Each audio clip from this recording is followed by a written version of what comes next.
Hello there, welcome to the Saroy channel. I've got the most wonderful story for you tonight that you're really going to enjoy. And before we get started, don't forget to subscribe to the channel because I've got fabulous short stories coming up all about our favourite character, Bigfoot. So let's get started.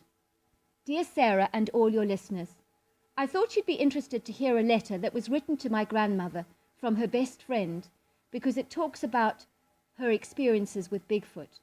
I have not read all her letters yet, so if I do find another one referring to Bigfoot, I definitely will forward it to you. 20th of June, 1966.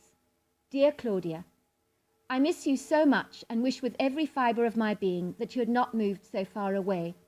I do hope you are happy in the Dakotas with your new husband, and that life is serving you well and as kindly as it can. You mark my words, married life is a whole new adjustment.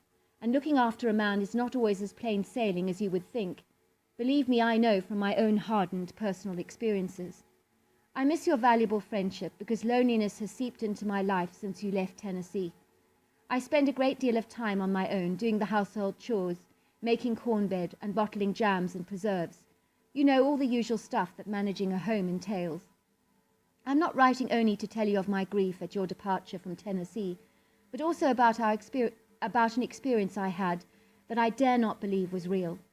I have not told anyone what I saw because such a thing surely should not exist. I would not want people to think I'd lost my mind and merited locking up in some kind of asylum for the insane. Yet I know what I saw was real, and you're the only person I would dare to confide in because I trust you implicitly. It was 9 o'clock in the morning, and I decided to go berry picking because I needed to make a few more jams for the winter months. I gathered my basket and ventured into an area of deep thicket and bramble that is densely covered with wild berries. As I was picking berries, I got the distinct impression that I was being watched, but when I turned around, nothing was there. It all seemed very strange, and I did feel an alarming chill running through my body, the likes of which I have never experienced before. I started to hum to myself as I was picking and eating berries, you know, the Speed Bonnie boat tune. I suddenly heard something humming in the same way that I was, and it really made my blood run cold, because I looked around and there was nothing there. I suddenly noticed a shadowy movement in an area where the thicket was less dense, and there was a large dark form that was swaying backwards and forwards, and it was humming just like I was. I knew this creature was not a bear, because it was copying my movements and humming, and bears just don't do that. But I could tell that it was as thick as a bear, but much larger in scale. I felt very afraid to be sure, but things got worse when I saw it. Oh, Claudia, words fail me. The being that I saw that stood before me was copying me and mimicking my eating berries and humming. I got the impression that he was making fun of me.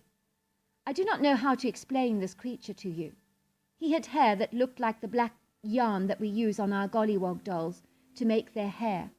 But this was real, and it was thick and matted with burrs and briars. He was human-like in his stance, because he stood up like a man on 2 legs, and he was as tall as he was wide, a giant of about 8 feet in stature, and in my eyes a true monster to behold. His head was shaped like a pine cone, and his face was ape-like with human-like influences on the nasal and mouth areas. I will never forget those inquisitive brown eyes that stared at me with an intense curiosity. Oh, and he had arms that were exceedingly long, which is what you would expect from an ape, I imagine. I stood there, Claudia, and I just stared for how long I cannot tell. I felt fear, but also awe and confusion, for I did not comprehend that such a creature like this could even exist. The creature stared, throwing berries in my basket, stared at me and started throwing berries in my basket, and seemed like it was a game to him.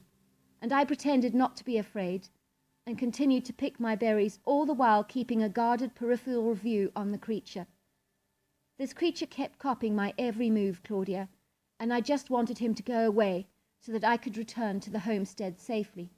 I was not going to allow this thing, whatever it was, to follow me. Who knows what he could have done to our chickens and pigs? He would have made light work of them, I'm sure, given the strength of this creature. Luckily, Claudia, he grew bored of me, I'm glad to say. He yawned just like we do when we get tired, and settled on the ground and fell asleep, and the snores from this thing were like the grunts of a mighty, hefty pig, too awful to behold. I failed to mention how this thing smelt, Claudia.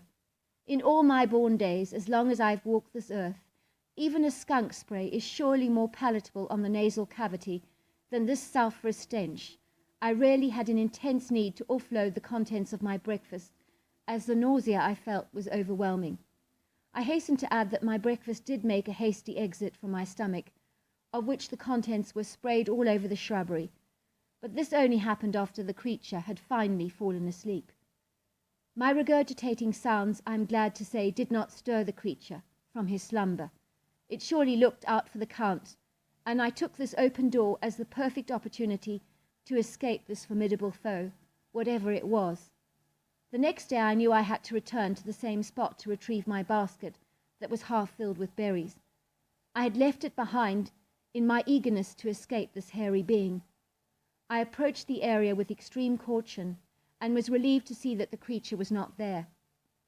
Imagine my surprise to find that the basket was not only loaded to the brim with berries, but there were 2 more piles next to the basket of huge, monumental amounts of berries. Claudia, words fail me. It would have taken me hours and even days to gather that many berries, and the creature had reached for the ones that are too high off the ground to get, and others that were growing among thorns and thistles.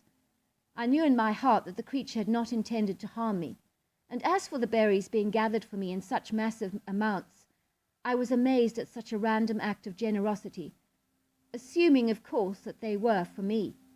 I did feel that they were.